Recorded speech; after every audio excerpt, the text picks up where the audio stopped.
The way Christians view baptism and the way Jehovah's Witnesses view baptism is completely opposite. And if you've spoken to Jehovah's Witnesses who have been witnesses for a relatively short amount of time, or that are new to the organization, you're going to find out that they haven't been baptized yet. And the reason why is because Jehovah's Witnesses have to build up to being baptized. They have to produce works, and they have to prove their loyalty to the organization before they can be baptized.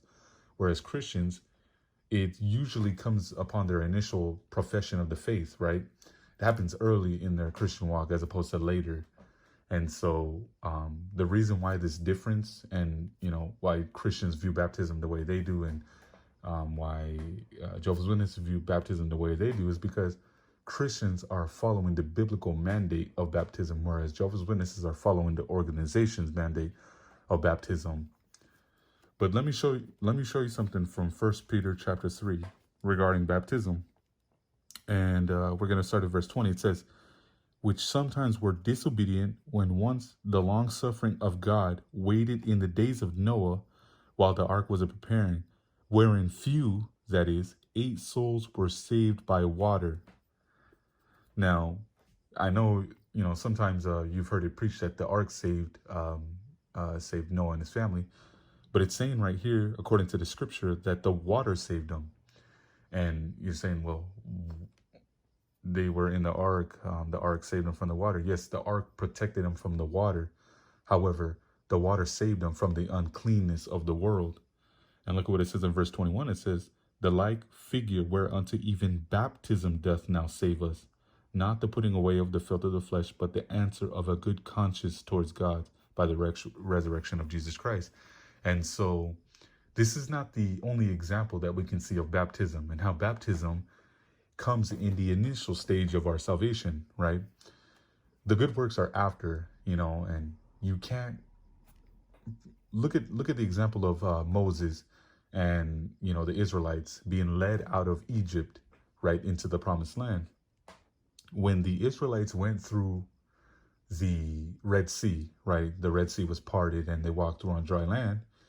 That also can be a type of baptism, right? If you study typology, you'll find out that this is also an example of baptism. There's other baptisms, in the wilderness, the glory cloud, and things like that. But they walked through the water and were protected. And when the water crashed down, it killed their enemies. However, after they walked through the water, they were given the law, right? And they were required to be obedient, right? God called them to obedience, right? He said, be holy for I am holy. But he gave them this command after they walked through the Red Sea, after they reached dry land on the other side. And they gave them the command to walk in holiness. If we were to produce good works before our baptism, how it would show was that the law was given to them before they exited Egypt, and then they would have to pass through the Red Sea. But it doesn't work that way, because we're justified by God's provision.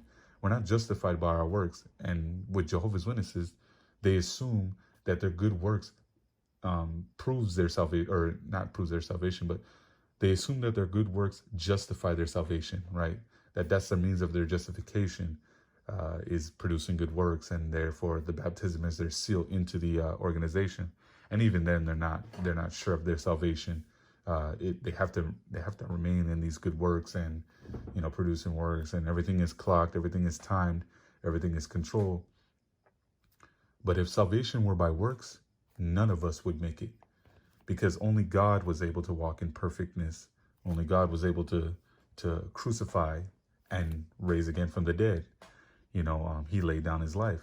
Human beings cannot do that. They're sinful. His propitiation was perfect. And so regarding baptism, Jehovah's Witnesses, read the scriptures.